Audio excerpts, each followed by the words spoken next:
What if I told you the devil never existed? What if the horns, the cloven hooves, the image we've been taught to fear for centuries was stolen? Stolen from gods who were once worshipped, revered, celebrated as sacred. Think about it. Why do horns trigger something primal in us? Why does that image, that silhouette of antlers against moonlight, make our hearts race? It's because we remember. Somewhere deep in our collective memory, we remember when horns weren't evil, when they crowned the divine, when they represented raw, untamed power that didn't bow to anyone. But then something changed. The sacred became sinister, the protectors became predators, the gods became demons. And the question that haunts us is why? Why were these ancient, powerful beings systematically transformed into nightmares? This is Pantheon mythology, and today we're diving deep into one of history's most deliberate cover-ups, the demonization of the horned gods. And before we begin, if you want to wear the symbols of these ancient myths with pride, check out Pantheon Apparel, our clothing brand inspired by mythology, folklore, and legends from across the world. We ship worldwide and we're rated excellent on Trustpilot. Links in the description. Now, let's talk about power. Real power. The kind that doesn't need armies or thrones or golden palaces. For thousands of years, horns weren't markers of evil, they were crowns of divinity. They separated the gods from mortals. They connected the celestial to the wild, to the forces of nature that humanity could never truly control. These weren't demons lurking in shadows. These were deities of fertility, of death and rebirth, of forests that existed long before cities, of mountains that touched the sky. They didn't rule from marble temples, they ruled from the wilderness itself. And people didn't just respect them, they needed them. Let me introduce you to one of the most enigmatic of these figures, Cernunnos, the horned god of the Celts. You won't find him holding a sword. You won't see him commanding armies or demanding sacrifice. Instead, he sits cross-legged, calm, holding a torque in one hand and a serpent in the other, surrounded by creatures of the forest. His name, Cernunnos, appears on just one inscription, but his image, it's everywhere across the Celtic world. Always the same, always watching, always silent. He's not a god of conquest, he's a god of existence, of being one with nature's rawest energy. He doesn't tame the wild, he is the wild. Now shift your gaze to ancient Greece, to another horned figure who lived where civilization ended. Pan, the god of shepherds, of forests, of unrestrained desire. Half man, half goat, crowned with horns that curved like the crescent moon. He was playful, mischievous, a musician whose melodies could enchant even the gods themselves. But here's the twist. His presence could also fill grown men with absolute irrational terror, so profound that we still use his name today. Panic, the panic of Pan. He wasn't evil, but he was unpredictable, uncontrollable, untamable.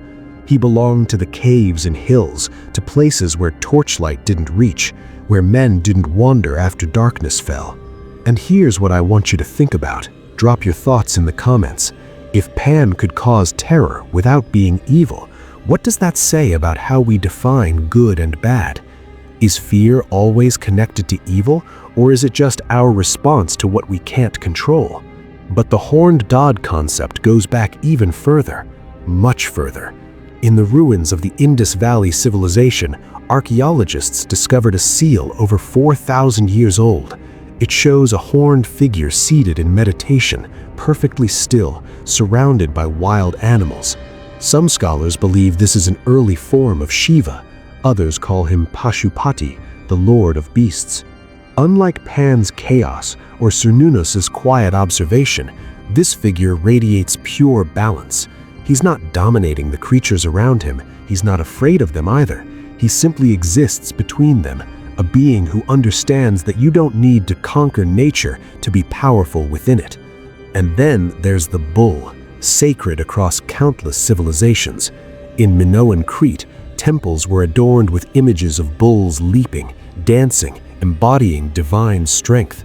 In Mesopotamia, kings aligned themselves with the bull's raw, unstoppable power, seeing in those horns a reflection of godly authority.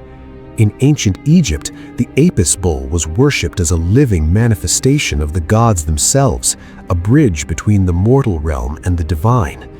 Even in the Old Testament, even among the Israelites who would later reject such imagery, we see them worshipping the golden calf. The bull's sacred status was undeniable. These weren't monsters. These weren't devils waiting in darkness. These were gods of fertility, of protection, of nature's endless cycles of life and death.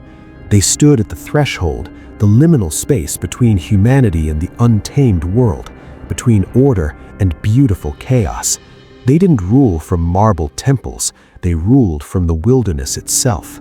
They were forces that couldn't be tamed, couldn't be controlled, couldn't be made to bow, and for thousands of years, they were honored. So what happened? How did symbols of strength, of kingship, of divinity itself become the mark of the damned? The rejection of horned gods wasn't accidental. It wasn't passive. It was systematic. It was deliberate. It was a calculated process that unfolded over centuries, rewriting names, twisting images, corrupting sacred symbols until they became monstrous. And the architects of this transformation? Early Christian theologians, church leaders, rulers desperate to unify fractured populations under a single faith. To build their new order, they had to erase the old one. But here's the thing about horned gods.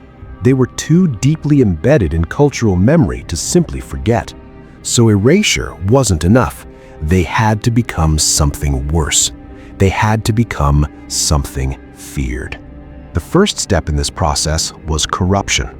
Horned gods had always represented fertility, nature, the primal forces existing beyond human control. But to the early Christian church, they represented danger, a dangerous connection to the untamed, the carnal, the wild parts of humanity that civilization was supposed to suppress. The gods who blessed harvests and forests became tempters, seducers, deceivers. Early Christian writers like Tatian and Augustine claimed that pagan deities weren't simply false idols or misunderstood myths. No, they were demons, fallen angels who had spent millennia deceiving humanity. Over time, this concept extended specifically to gods of nature, fertility, and wilderness, cementing the idea that they were enemies of divine truth. Then came the iconographic inversion. The horns, the hooves, the wild, untamed nature of these gods were systematically stripped of all sacred meaning and refashioned into symbols of pure evil. And we can see this most clearly in what happened to Pan, the Greek god of the wild, once a bringer of music, merriment, and fertility, had his entire image twisted into the foundation for the Christian devil. His horns and cloven hooves, which once represented his beautiful connection to nature, became signs of corruption and sin. His unrestrained, joyful nature was recast as chaos and temptation. By the medieval period, Pan's transformation was complete, deeply entrenched in Christian doctrine and art. The image of the horned, goat-like devil had become widespread, reinforced through religious paintings, sermons, official church teachings, and eventually law. Now here's where it gets truly dark. Inquisitors and church leaders actively linked horned gods to witchcraft and demonic worship. By the time the Malleus Maleficarum was published in the late 15th century, the idea that witches worshipped a horned devil had become widely, terrifyingly accepted. This book, this manual for witch hunters, reinforced fears that lingering fertility traditions and nature-based rituals were actually secret acts of demonic worship. Think about what that means. The festivals celebrating spring, the rituals honoring harvest, the old ways of connecting with the land, all of it was now evidence of devil worship. In time, the fear of horned figures became embedded in the collective human psyche. The horned gods of Europe, once protectors, became demons, and those who still called upon them, who remembered the old ways, who honored nature's cycles, they were labeled witches, sorcerers, heretics. The The horned figure watching over the forest no longer blessed the harvest. He lured innocence into darkness. This wasn't just religious evolution. This wasn't different cultures naturally developing different beliefs. This was a systematic campaign to reshape belief itself. Horned gods hadn't simply been left behind by progress. They had been deliberately transformed into something to fear, something to hunt, something to destroy. And those who refused to forget them, they became enemies of the new order. Now, I want you to think about something and share your opinion in the comments below, because this is crucial. Why do you think horns specifically were chosen as symbols of evil? What is it about that shape, that imagery, that made it so effective for demonization? Drop your thoughts below and let's discuss this together, because understanding this tells us something profound about how fear is manufactured and belief is controlled. But here's what fascinates me most. Throughout history, horned figures have been more than just gods or demons. They've been symbols of forces we cannot control. So why did the idea of the horned god as evil last so long, even after the church's power began to wane? It's not just religion that condemned them, it's civilization itself. At the heart of this fear is the wild, the untamed, the unpredictable forces that challenge order and structure. In a world where humanity desperately sought to impose control, to build walls and cities and laws, the horned figures stood as living reminders of what existed outside that control. And even after they were demonized by organized religion, the fear didn't vanish. It lingered, it evolved, it found new forms. Take Krampus, the Christmas demon who punishes misbehaving children. His horned, monstrous appearance echoes those ancient figures tied to fertility and forests, to spaces where the boundary between good and evil blurs and shifts.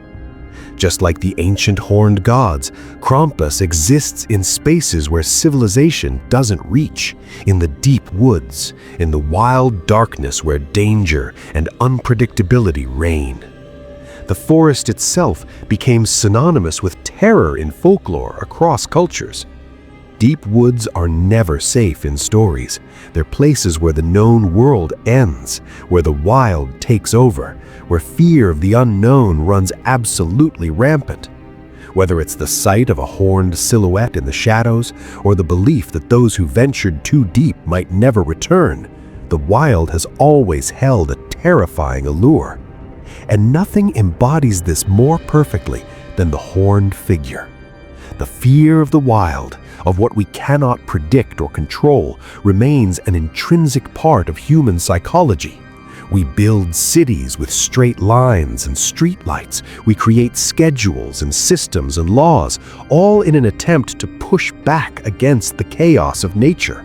But the horned god reminds us that no matter how many walls we build, the wild is still out there, patient, powerful, eternal. Now here's where things get really interesting.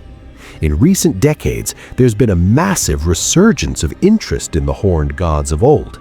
And this isn't just some passing trend or aesthetic choice. Modern paganism, Wicca, and countless other spiritual movements have brought figures like Cernunnos back into active worship and reverence. So here's my question for you, and I really want to hear your thoughts on this in the comments. Why do you think people feel drawn back to these deities now, in our modern technological age?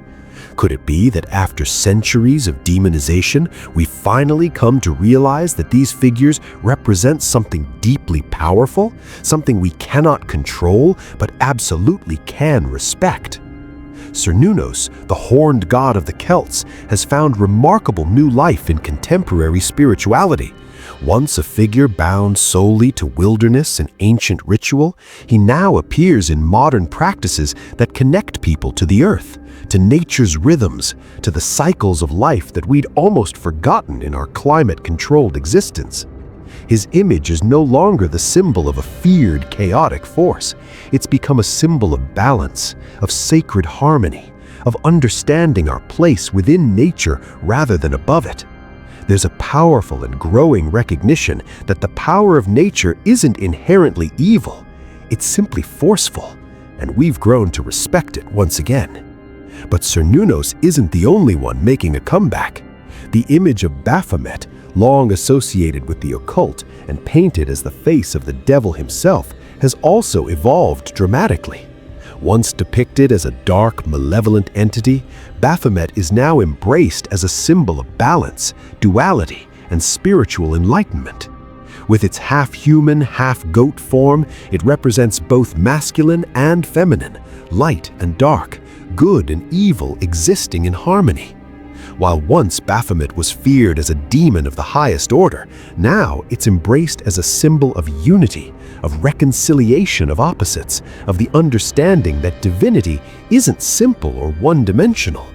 Horns, once twisted into symbols of temptation and corruption, are becoming signs of power once more.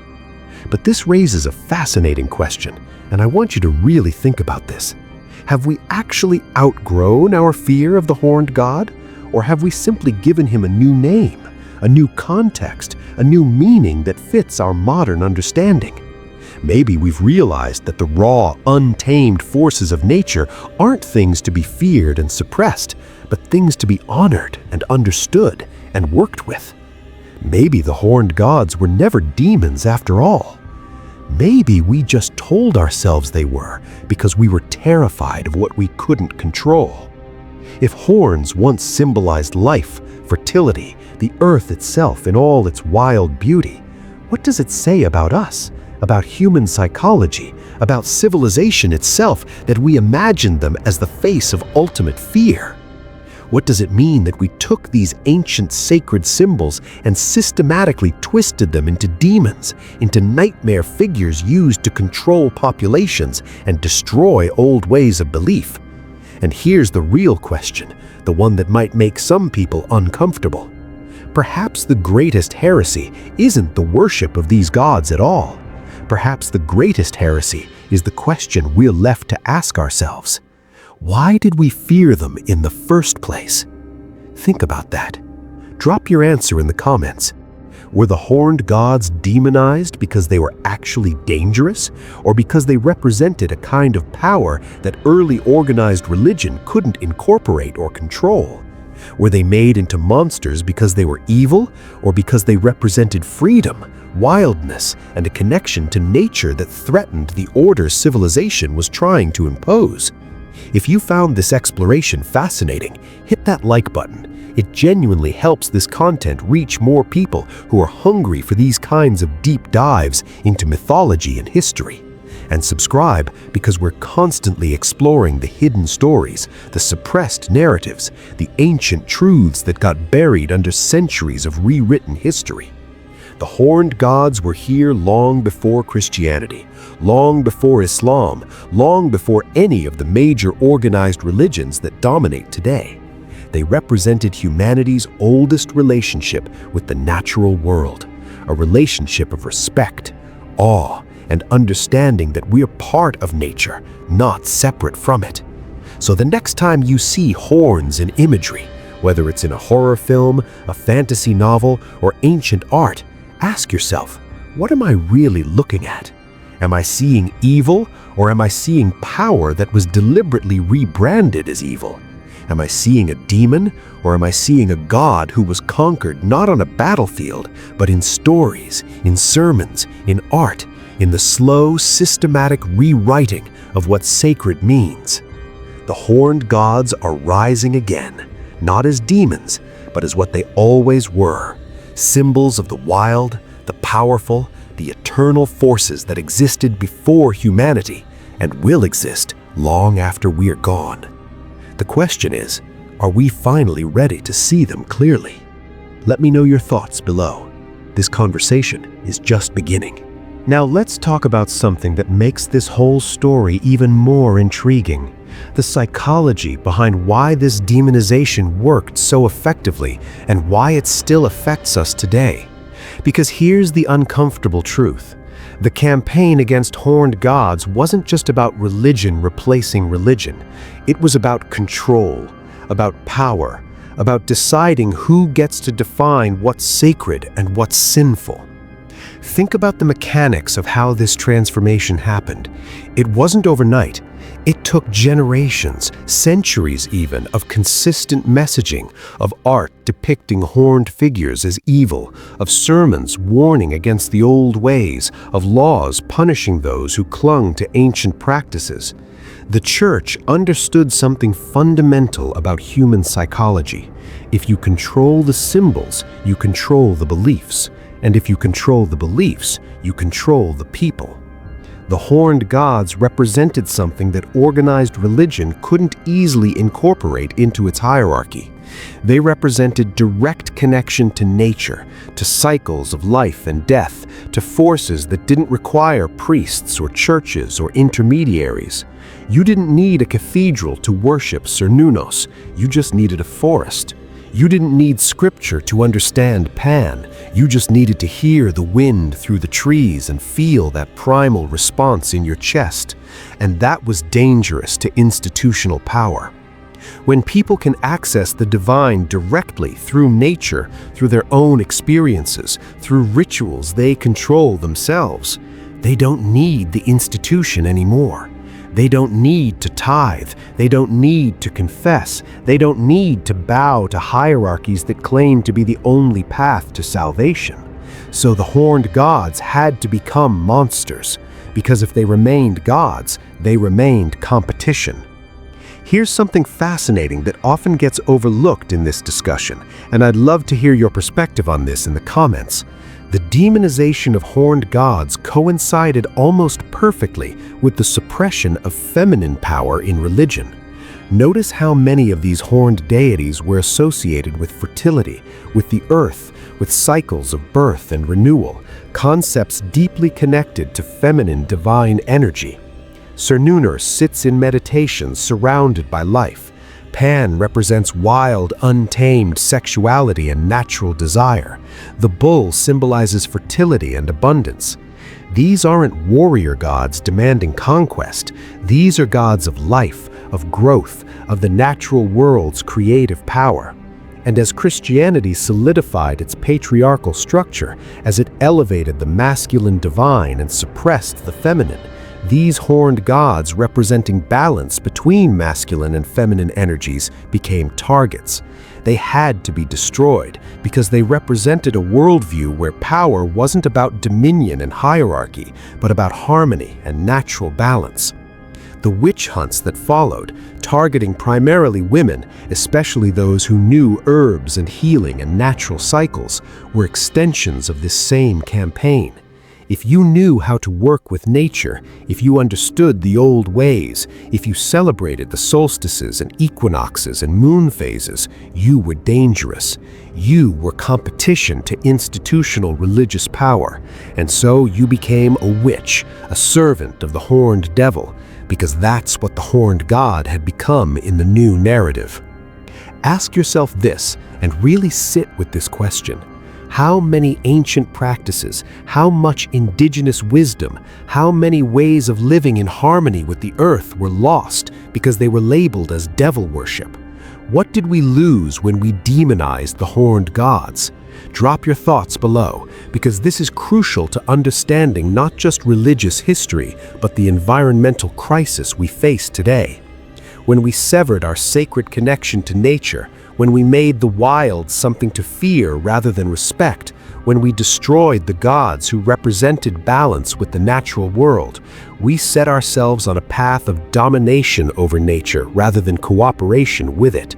And look where that's gotten us.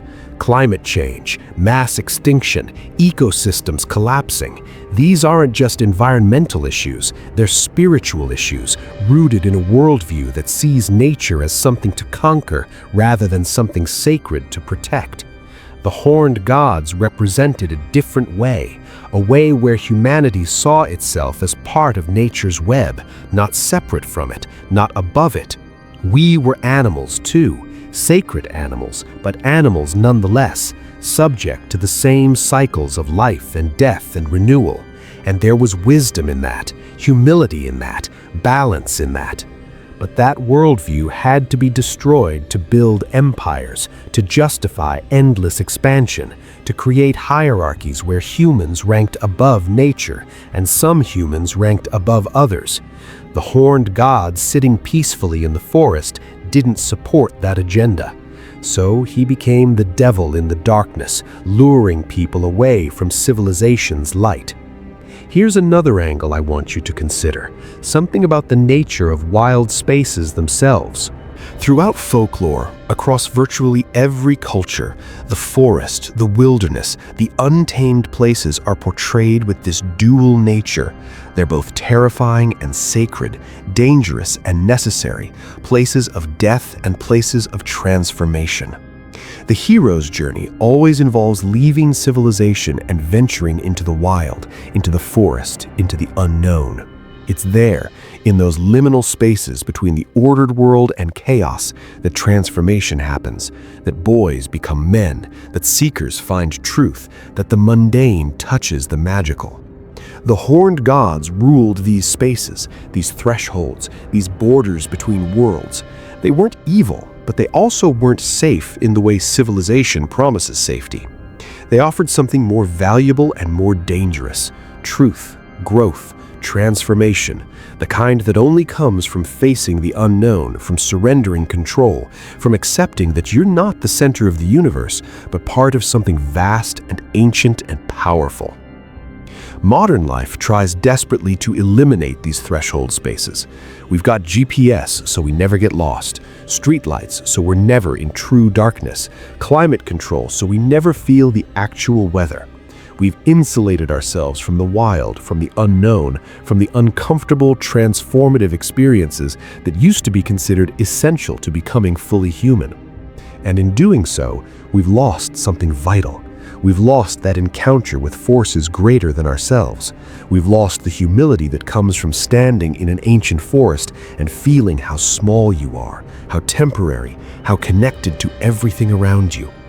The horned god waiting in those spaces wasn't there to harm you. He was there to transform you, to strip away your civilized pretenses and show you what you really are beneath all the layers of society and expectation. And maybe that's what was truly frightening about these deities. Not that they were evil, but that they were honest. They didn't promise you eternal life or cosmic importance or special chosen status. They promised you the truth. You're mortal. You're animal. You're part of nature's cycle. You'll live and die and return to the earth. And that's not tragic. That's sacred. That worldview is incompatible with empires and eternal kingdoms and hierarchies that claim divine mandate. So it had to be destroyed, and the gods who embodied it had to become demons. Now, I want to shift gears and talk about something that might surprise you: the horned god in modern media and how that's actually continuing the process of reclamation and re-understanding.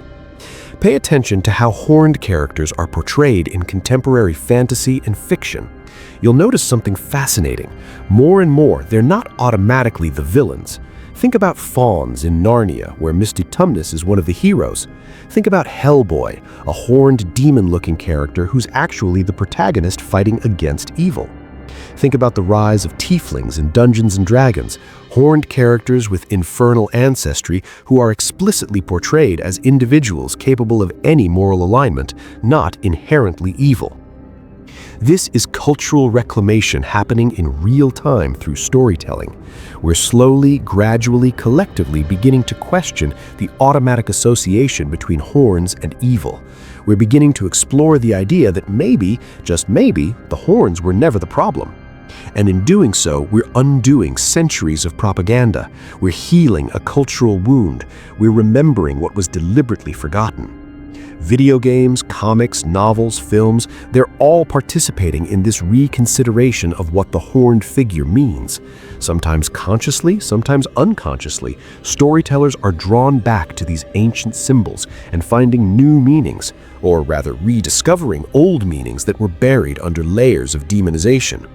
Let me ask you this, and I'm genuinely curious about your experience. When you see a horned character in modern media, what's your first assumption?